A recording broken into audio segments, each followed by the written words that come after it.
Hello guys, in today's video, I'm gonna show you how you can easily send a fax in Outlook. This method lets you send fax documents digitally without needing a physical fax machine, which is perfect for business or legal paperworks. Let's begin.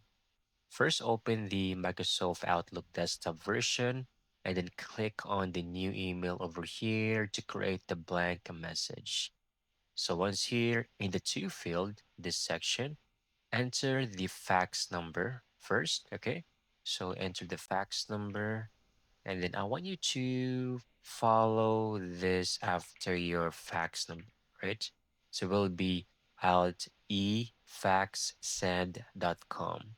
So this special address allows Outlook to convert your email into a fax.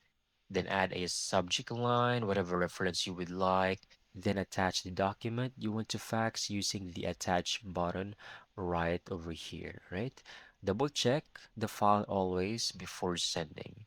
And once done, you can easily click send over here and Outlook will transmit your document as a fax automatically. And that's it. That's how you can easily get this done. Thank you so much for watching. I hope you found this video very helpful.